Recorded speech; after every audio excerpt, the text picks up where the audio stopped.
guys. Welcome back from the ad break. My co-host here is still watching the Smiling Friends clips, but today we're going to be talking about parasocial relationships and the dangers that can be involved in them. Andrew, we have a job to do. Sorry. But, it's funny that's kind of what we're talking about because the episode I was watching kind of relates to that. Does it really? Yeah, it's the Enchanted Forest one with the bomb. Yeah, so basically, for context, I'll insert the clip here. He's my stalker. What? You joking? No, seriously. I blocked him on everything, and I've had to move twice because of him. So, what's in the package then? I don't know. Yeah, I have no idea.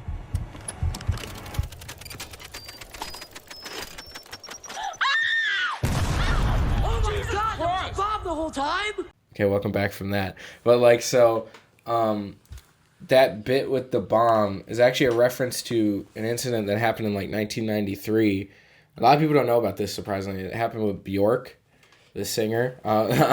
She's not everyone's cup of tea, but I heard about it in passing, but I don't really know what it's about. Okay, so basically, in short, Ricardo Lopez was a big fan of hers, and he was struggling with his own body issues and stuff like that, and so he kind of immediately became fixated on Bjork because she made him feel better about himself, which I don't understand the leap, but it's okay. Bad coping mechanism. Yeah, it's a bad coping mechanism. So basically, he became obsessed with her, and then in 1993, Bjork announced that she was dating musician Goldie, who is an African-American man. Which, good for her. Yeah. Goldie's a snatch. But not good for Ricardo, because he felt that she deserved to be with him. Uh-oh. And so after finding this news out, he decided that the best way to get back at her was he made an acid bomb that he sent through the mail, and he sent it through the post, and he basically, so you open it and it sprays acid in your face. And he had this video diary that he'd been recording for a while, and he recorded it where he shot himself on camera. Dude, how is it worse than the actual Smiling Friends episode? Well, because she didn't die in the episode.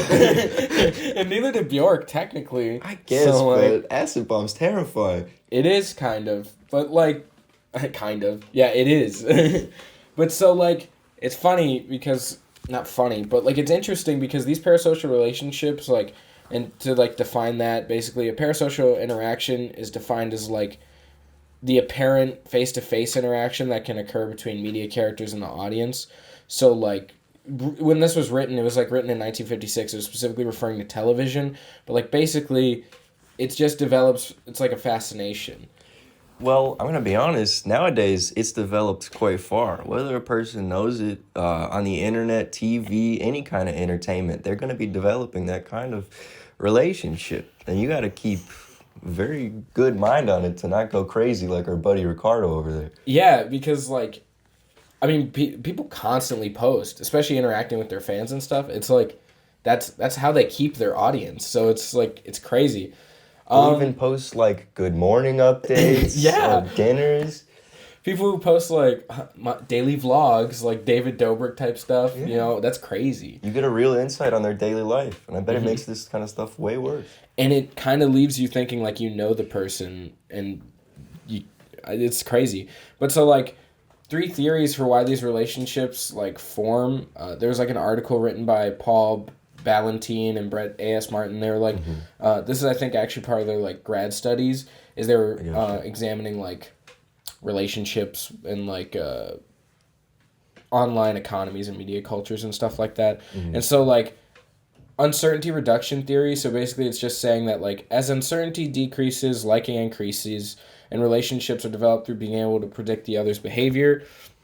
And then there's personal construct theory, which suggests that the viewers of media figures develop a sense of knowing media characters by implying their own sort of relationship systems to this context.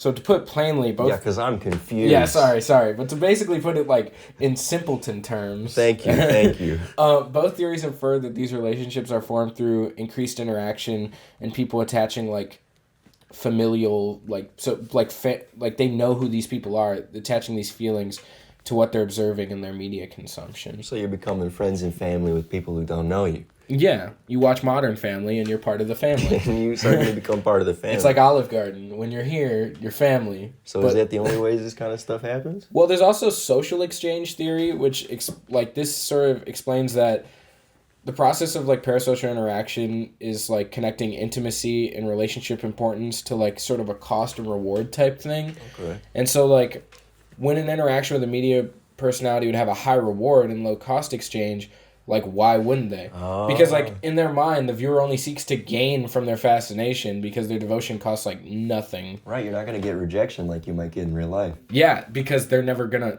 possibly know you. They can't reject you. They can only say happy hellos, you know? Yeah, they can only post another video, so... Well, I don't know. Fans can be really crazy. You know, they actually derive from the word fanaticus, meaning insanely but divinely inspired. I mean, it even comes from crazy people. Yeah. I mean, like, just the way that using the word divine is that's like such a heavy implication to that, because it feels almost impossible to pack like such a small like, I don't know, it's just kind of crazy, because when you think of divine, you think of God. You think of God, religion. Yeah, and then it's like it's kind of just surmising like you're putting these celebrities, like you're a fan, up on this pedestal like they're a god. I guess I never really thought of fan as a kind of devotion, but... If you think of it in a religious context, yeah, you're kind of just like... Praying every night to Anthony Padilla or whatever. Hey, how you doing? Praise Jeebus. So, I mean... and there are like some studies that were also conducted to measure like the scales that one's relationship with a celebrity, and the findings pointed that like celebrity worshippers have like way more narcissistic features than like anyone else. I mean, that makes sense to me. I also heard that it can cause kind of a dissociation. It can get you towards addiction, criminality, stalking behavior, compulsive buying, depression, and anxiety. These psychopathological behaviors.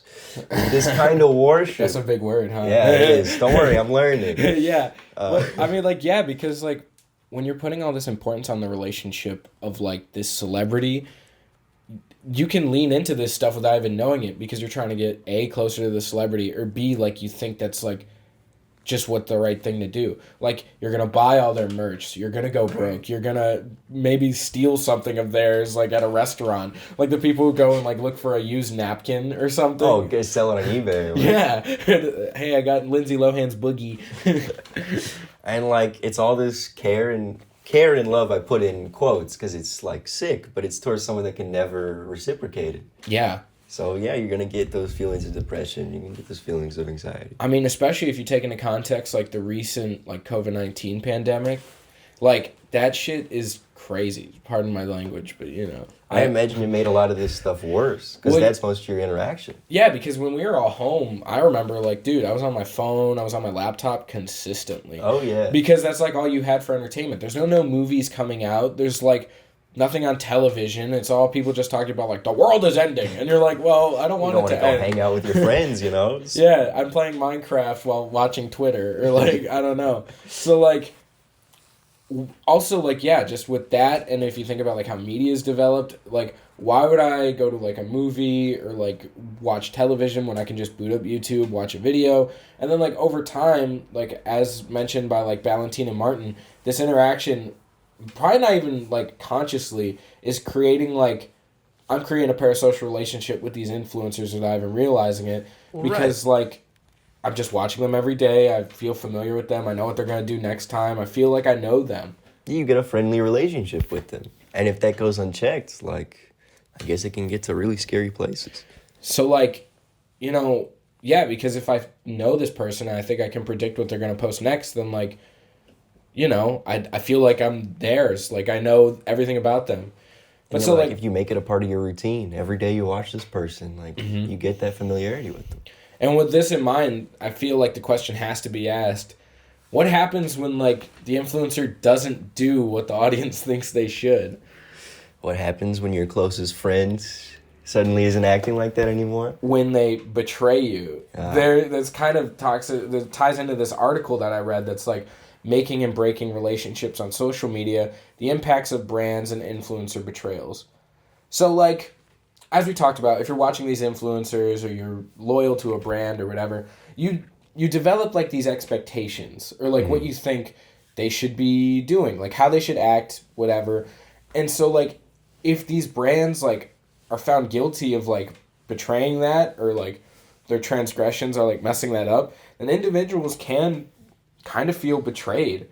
Actually reminds me of, well, I'm a WWE fan, so it reminds me of Logan Paul.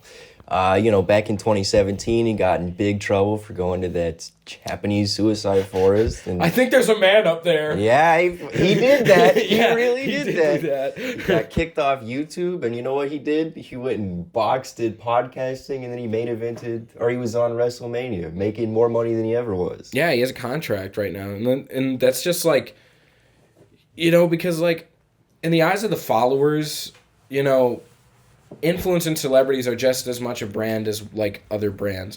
So like, yeah, they create this expectation. Logan Paul up until that point had created this expectation, being like not a family friendly, but like kind of like he was like what teenagers would watch, like, and he still kind of is A stupid guy. Yeah, he was a stupid guy who did like stupid. Did you ever see that video where like he pretended he got shot in his room and like scared his fans? That should have gotten him canceled way before. But so like, I'm just saying that like, yeah, he built this sort of expectation of what to expect from him. Like you could expect goofy stuff. Filming a dead body is like way too far. And yet, I don't know if it's new fans or the fans stuck around, but he's more popular than ever now. Yeah, so it brings up another question, like if you look at Logan Paul's career, betraying an audience trust probably doesn't seem that bad. So like, what is the worst that could happen? Are these people unpunishable once they have a certain amount of following? Well, I mean, like, I wouldn't say they're unpunishable, but like, clearly, it's not the like worst things not can the end happen. of the world. If we tie back to Bjork, like, dude, the whole reason that guy decided to send the acid bomb was because he felt betrayed, because he thought he knew Bjork, and then suddenly she was dating. By the way, I will preface this: he was reported to being very racist. That's another reason why when he found out she was dating someone, that's one thing. When she was dating an African American man, well, I believe black. I don't think he's from America. I don't want to mess it up. Yeah. When he's dating someone of a race that this guy despises, obviously he's going to take issue with that and feel like, okay, she betrayed my trust, and like he developed like this familiarity with her. And then bomb. That's the worst that can happen. And that's bomb. Yeah. But like, so that was like 30 years ago, right? So people could argue like, well, that clearly these relationships can't go that far, betray trust or not, whatever. Just a fluke 30 years ago. Yeah, just one of those goofs, a little gag. Just a little prank, But that is so wrong, because I heard about this incident a while back. I don't know if you are like familiar. The Twitch streamer Amaranth. Roughly. I've heard her name. So basically, like, I was watching an interview. Funny you brought up Anthony Padilla earlier. I was watching an interview that he did on his channel, because he does like interviews now. Oh, I was more of a Smosh guy. I love Smosh. Shut up. But so I spent he did an interview where he's like, I spent a day with Amaranth, and she proceeds to explain that the stalker, through like this one-sided interaction that he was like putting out. He was like in her DMs. Like he was blowing up her DMs, like she said, like a novel over the course of like 6 months. Jeez. But through this interaction, he developed a narrative that like initially started as like, hey, I love supporting. This is awesome, great content. That devolved into him pretending they were dating. Like, I'm so glad that we're dating. And then it got into, I'm so glad we're engaged. And like, this was all, she said in the interview, I never interacted with him once. No. And, at one point, he would Photoshop himself behind her in pictures. Bro. And then even to go even farther, he got a hotel room in her P.O. box, like, zip code. Oh. So she even said, like, I couldn't go outside for, like, 2 weeks. The relationship this guy put on her, like, she could not go outside for 2 weeks. She was afraid to leave her house through the duration of this guy's visit. And he was texting her, like, is your friend going to pick me up from the airport? Like, all this crazy stuff. God. And so, like, but it's funny because, like, you see this and you're like, that's fucking bananas. That would make me want to quit my job, not want to do this type of thing anymore. Yeah. But she kind of summed it up as, like, all of this stuff. She was like, well, yeah, that, like, crazy people, maybe not as crazy as this guy, have become quite common for her in her job. Yikes, man. I don't mean to be controversial, but that should not be common. Oh, you got a little hot take there? Yeah, a little hot take. This is not okay. It is. Yeah. But we kind of seem to all be like, well, that's like, kind of just accepted it. The way that, like, people I hear describe it is like, well, you know, it's like the hazard of the occupation. If you want to be famous, you know, that's the thing. It's like, dude, you know, it's funny. P.T. Barnum is credited with coining the phrase, there's a sucker born every minute. So if you take that and think of it like if you put it in the scope of the circus. Okay. Influencers and web celebrities are like the new clowns and jugglers for like a circus, because P.T. Barnum is famous for creating the circus. For like the modern world. Yeah, so like he created the circus, and so like basically influencers are like the new attraction that's bringing these people in, and the people are the suckers. The only problem is that these suckers don't know that they've been duped. They believe that because they've watched the videos, bought all the merch, like every tweet that these people put out, that they genuinely know these influencers, celebrities, inside and out. So, like, my opinion is, if influencers and celebrities want to, like, mitigate this issue, what they should do, excuse me. You're right. They should, like, heavily stress that in their content and branding that they're individuals and the audience does not know them like that. They can know them, like, their personality from their videos, whatever, but they do not know them. Like, I know you. We know each other. We can hit each other. Yeah, like, I know that, like, you wet the bed. Oh, thanks. Thank you. But, like, that's, like, they don't know them on that level as, like, we do. We live together, so, like, I mean... I told you that in confidence.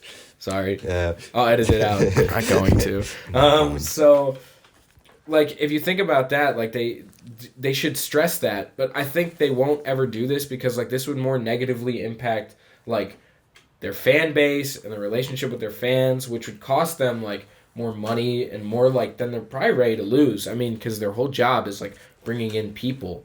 So, like, until these barriers are placed, I don't think, like these relationships are going to continue to form and grow even farther out of control because, like, technology and media are going to get, like, so developed that, like, in a way, this circus, like, will continue to go on. The thing I've gathered from this is that these parasocial relationships are really dangerous. I mean, sure, you can make more money by leaning into them, but where's your safety? I mean, in the modern age, when everybody and everything is just a Google search away or a click away, it's right in your pocket. I mean, you're going to have to be aware of this at all times, creators and fans. Yeah, I mean, it's just... I just don't understand, like, I mean, I guess the low, you know, risk, like, you know, they only seek to gain from it, I guess, in their mind. But, like, it's just really dangerous. And I think that, honestly, it should be more of an issue that we're like, hey, we should address this, like, right now. Because, like I said, Bjork was 30 years ago, and yet it's gotten worse. It should have gotten better. And there wasn't even an internet, really, then. Like, not the type we have now. Like, I could literally, like, post a video of you right now and then, like, send it to 1 million people if I really wanted it out there. So it's just, I don't know. It's a problem we better focus on. I guess. Well, on that note, on that wonderfully delightful note, I think we're gonna... Positive. I think we're gonna cap it off there. But thank you for tuning in to College Kemosabes. Thank you, everybody, for listening. Yeah. It's been Andrew Provost and Lane Cricket. Yeah. Signing off. Andy P. and Lane DC. Come on, you got to get the names right. But also, thanks for our 3 listeners out there. You're really keeping the lights on. Yeah. Oh, did they just flicker? All right. We'll tune in with you guys next week. Take care. Bye.